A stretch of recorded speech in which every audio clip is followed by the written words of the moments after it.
Ազատ լուրերը շարունակում է աշխատանքը, ես Արա Աբրահամյանն եմ, բարև ձեզ։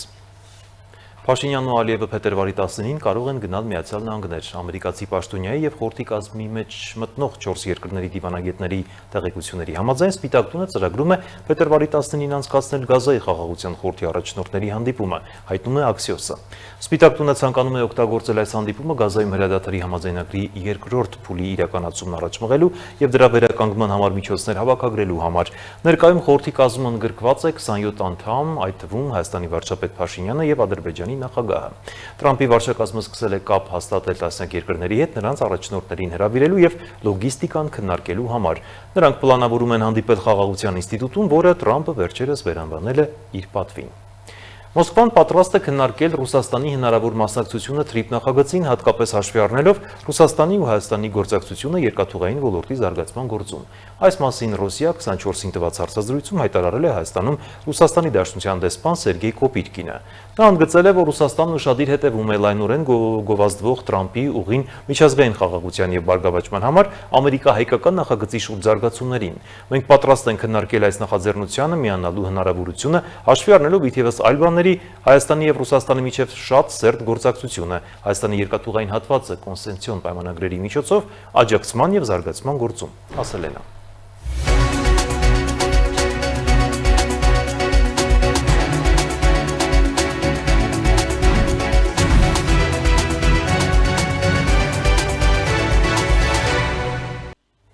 Չնայած այն հանգամանքին, որ ԱՄՆ-Իրան բանակցություններում դրական ազդակներ կան, այդ երկրում ակտիվանում է բողոքի ցույցերի երկրորդ ալիքը։ The Wall Street Journal-ի տեղեկություններով բողոքի մասնակիցները ցանկանում են տապալել գերագույն հոգևոր առաջնորդ Այաթոլլահ Խամենեիին։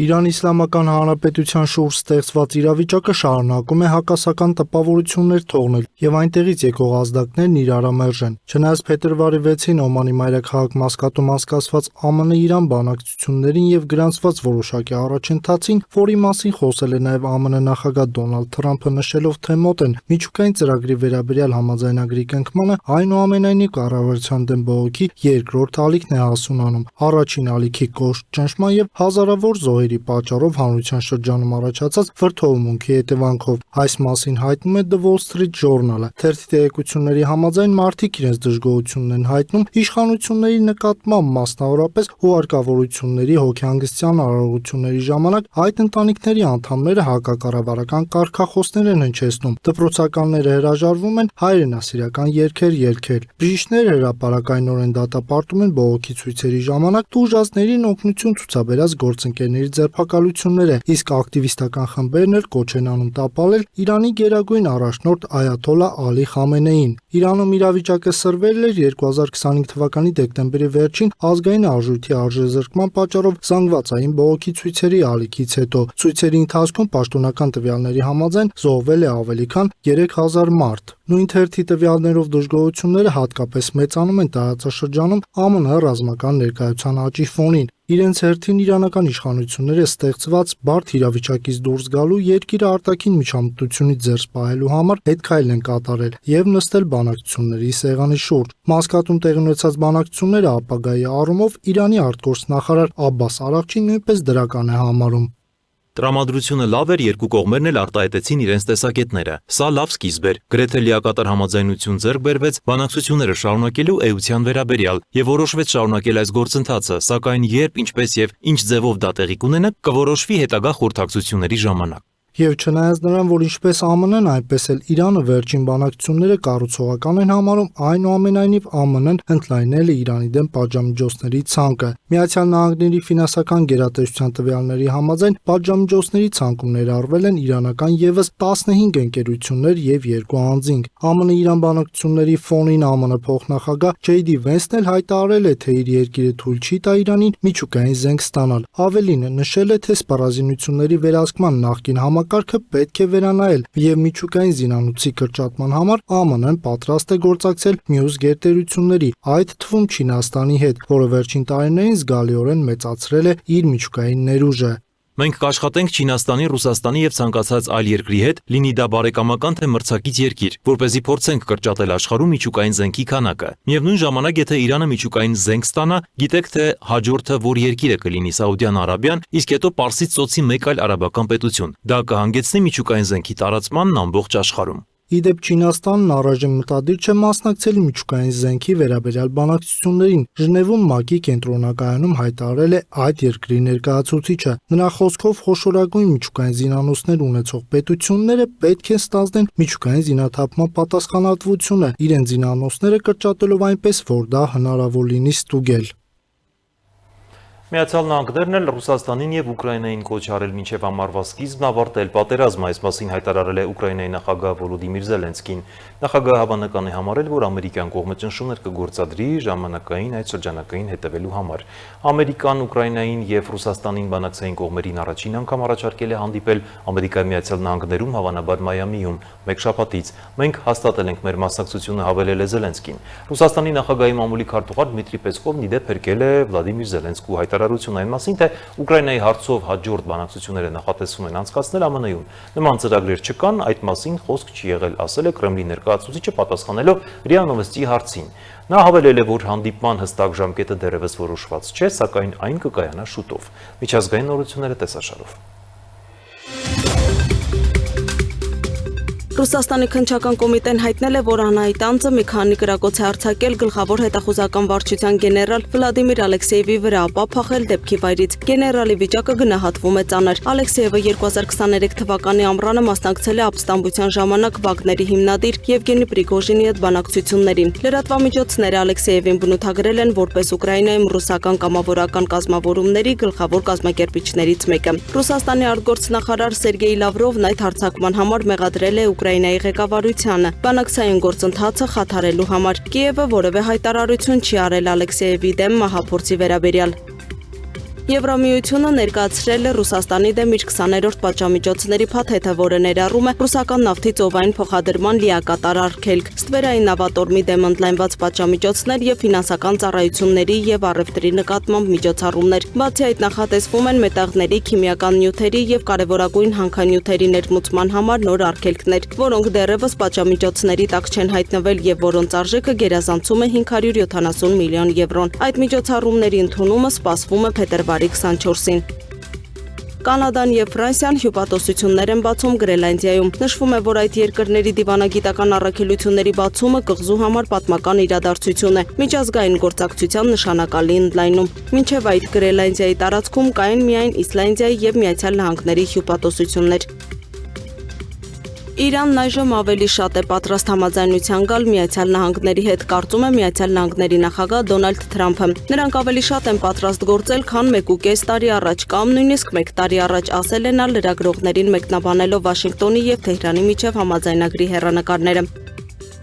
Իսրայելի պաշտպանության բանակը ցախալը հայտարարել է, որ հարվածել է Գազայի հատվածում պաղեստինյան համաշարժման ենթակառուցվածքներին։ Իսրայելի պաշտպանության բանակն ընդգծել է, որ հարվածի թիրախ են դարձել ենթակառուցվածքները, որոնք Համասն օգտագործում է զինամթերքի արտադրության եւ պահեստավորման համար։ Պակիստանի Իսլամաբադի շիա մզկիթում տեղի ունեցած պայթյունի հետևանքով 31 մարդ է զոհվել, եւս 170-ը վիրավորվել է։ Առայժմ ոչ ոք չի ստանձնել հարձակման պատասխանատվությունը։ Ողբերգությունը տեղի է ունեցել աղոթքի ժամանակ։ Իրավապահ մարմինների ներկայացուցիչները հայտնել են, որ պայթյունը իրականացրել է ինքնասպան ահաբեկիչը, որին կանգնեցրել են մզկիթի մուտքի մոտ, նախքան սարքը պայթեցնել է։ Ականատեսներն էլ պնդել են, որ հարձակվողը կրակել է անվտանգության ուժերի վրա, որից հետո մզկիթի ներսում գործի է դրել իր պայթուցիկով գոտին։ Գլխավոր դատախազությունը պահանջ է ներկայացրել Դատարանին ազգային ժողովի նախկին պատգամավոր Ռուբիկ Հակոբյանից եւ վերջինիս փոխկապակցված անձինց Հօգուտ Հայաստանի Հանրապետության բռնագանձել 5 անշարժ գույք, 1 գույքի գնման իրավունք, 2 տրանսպորտային միջոց, անցնող շաբաթվա քրեական քրոնիկոն։ Ազգային ժողովի նախագահ Ալեն Սիմոնյանը դատական հայց է ներկայացրել Ռոբերտ Քոչարյանի դեմ։ Սիմոնյանը դատարանից պահանջում է պարտավորեցնել Քոչարյանին հրապարակայնորեն ներողություն խնդրել եւ բռնագանձել 1 միլիոն դրամ։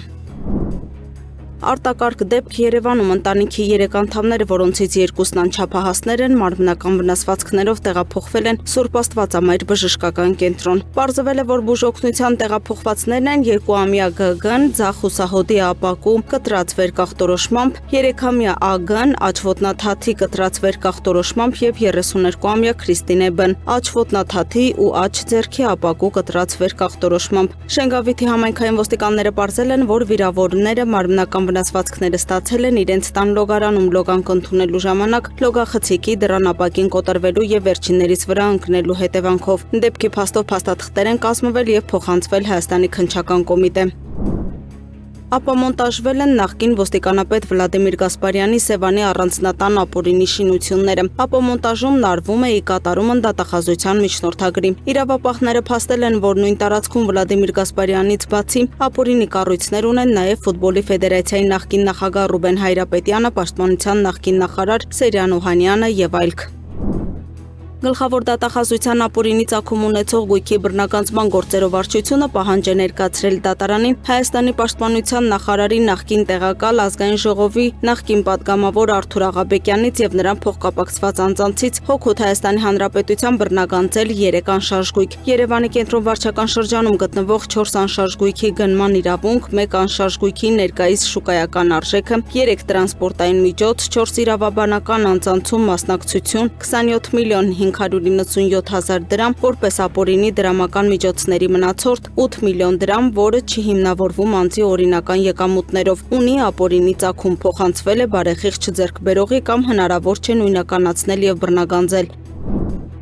Վիեննա-Երևան չվերթով օդային ճանապարհով քաղաքացին Հայաստանի Հանրապետությունն է ներմուծել 845 գրամ կոկային տեսակի թմրամիջոց, ընդհանուր 50 պատիճ։ Պարզվել է թմրամիջոցների Հայաստանի Հանրապետություն ներկրումը եւ հանրապետության տարածքում դրանց հետագա իրացումը, կազմակերպած հնարավոր անձանց ինքնությունը։ Ձերբակալվել է 2 քաղաքացի, նրանց բնակության վայրերում իրականացվել են խոզարկություններ։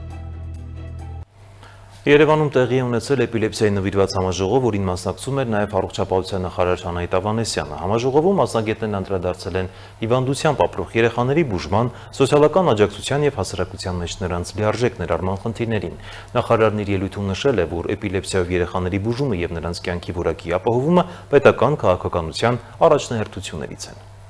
Փետրվարին նշվում է որպես էպիլեպսիայի դեմ պայքարի միջազգային օր։ Օրվա խորհրդով պայմանավորված Երևանում տեղի ունեցավ էպիլեպսիան ստվերից դուրս խորագրով համաժողովը, որը կազմակերպվել էր Արաբգիր բժշկական համալիրի եւ Կյանքի ճանապարհը բարեգործական հիմնադրամի համատեղ նախաձեռնությամբ։ Միջոցառումը նվիրված էր էպիլեպսիայով ապրող երեխաների առողջության պահպանմանը, կրթական աջակցությանն ու նրանց սոցիալական լիարժեք ինտեգրմանը։ Համաժողովի բացման խոսքում Արաբգիր բժշկական համալիրի գիտական ղեկավար պրոֆեսոր Արա Բաբլոյանը շեշտեց, որ էպիլեպսիան պետք է ընկալվի ոչ թե որպես տառապանք, այլ որպես բժշկական ախտորոշում, որը ժամանակակից բժշկության պայմաններում մեծամասամբ հնարավոր է կառավարել։ Առողջապահության նախարարության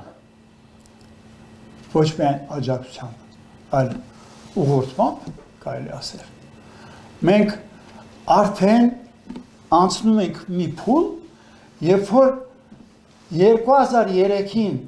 1 կամ 2 դեղամիջոցի անուն ունենք, այն էլ ընդամենը 10-ից 20%-ին էր հասանելի, մենք ունենք հիմա 12 եւ ավել դեղամիջոցի անվանում եւ մենք գրեթե բոլոր նրանց, ովքեր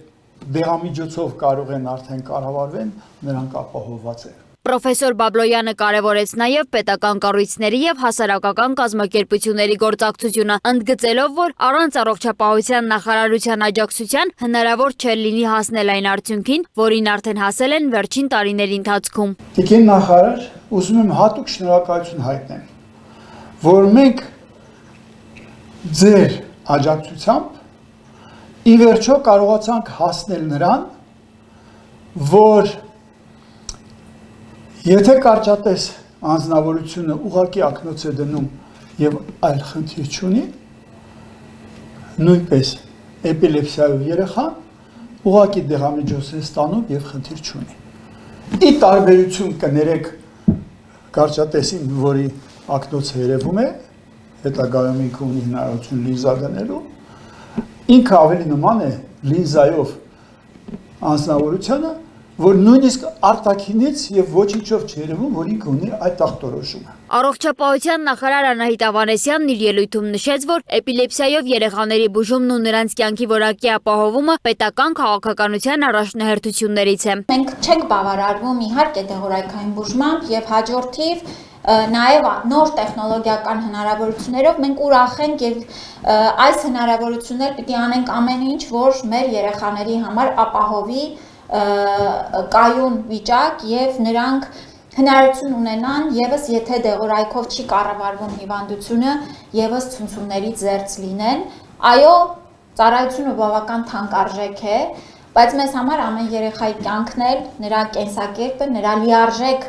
զարգացումն էլ անգին է։ Նախարարը նաև անդրադարձավ էպիլեպսիայի շուրջ ձևավորված խարանին, նշելով, որ տարիներ շարունակ մարդիկ ստիպված են եղել պայքարել ոչ միայն հիվանդության, այլև հասարակության սխալ ընկալումների դեմ։ Ես հուսով եմ, վստահ եմ, որ միացյալ ջանքերով մեր հանրությունը կփոխի իր վերաբերմունքը, շատ ավելի հանդուրժող եւ հանգիստ կլինի, կսովորի ինչպես առնչվել այս հիվանդությամբ, ուրեմն մարդու հետ, ով հանկարծ ցնցումների մեջ է ընկել։ Ճիշտ կարձագանքի եւ բոլորիս անգամ եթե չենք կարող օգնել չվնասելու եւ